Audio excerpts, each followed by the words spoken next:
Pakistan need to do at this particular stage when we are facing a lot of challenges, including economic challenges as well? Yeah. So we have we have seen economic crisis recently, and now things getting better in Pakistan. It's stable now. Yeah. So what would you suggest to Pakistan that in which sector we should be more focused so that we can only work on 2-3 main sectors and bring prosperity in our country through those projects? Like 3-4, we need to identify and prioritize those projects. In your opinion, what those projects are, one, and two, how was your experience with SIFC? Well, look, first thing is, I was very impressed with the SIFC. The model is an excellent idea. Wow. It's clear that the government is prioritizing economic development, and talking about it out loud is the first step. Thinking hard about it and having whole of government. The Prime Minister himself was focused on SIFC. The general who was running it was impressive. And the work that they're doing is forcing the government to think hard about what are we doing with policies that will create economic opportunity for the next generation. That's exactly what a government should be thinking. Because it's very easy to make easy decisions that aren't going to be as easy for the next generation. Because you make a decision for right now to make life easy, it can be harder down the road, right? Sometimes you take hard choices now to make things easier down the road.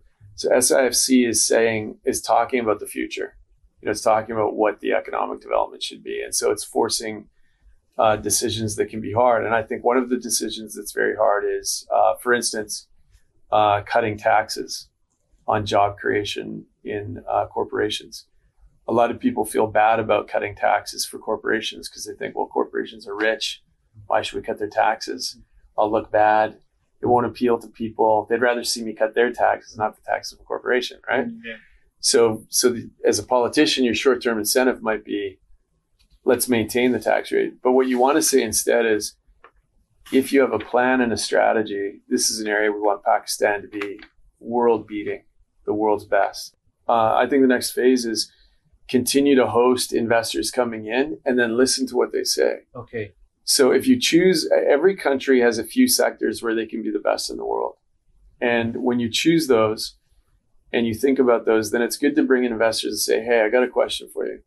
What would make you want to invest $1 billion here instead of $1 billion next door?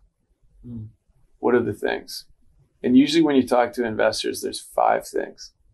Okay, one is tax, because it's just a cost of business. Yeah. Another one is regulation, because that is time and complexity and not knowing securely whether your business will be able to make it. So you make regulation clear and simple, you make taxes low. A critical one is talent. As I build this business and invest all this money, will there be the young people, the smart people that can make sure this business thrives and operate it effectively, right? Some businesses are very technical. So you need to know that the universities can provide a smart flow of talent to maintain your business and keep it going. Fourth one is the enabling industries I talked about. Is this a place where my business can thrive because I have good banking opportunities? I've got good logistics. Maybe it's cargo overseas or the chance to ship things around Pakistan if it's a domestic market, right? And the fifth one is very interesting, but the fifth one is lifestyle. Because if I'm going to invest $1 billion, think about yourself, right? If you're going to invest $1 billion somewhere, you want to go there and walk around. And if the place doesn't feel like a great place to live, then you don't really want to invest your money and your time and your energy there. And so one of the things that happens with foreign direct investment is you can't just check the box only on economic things.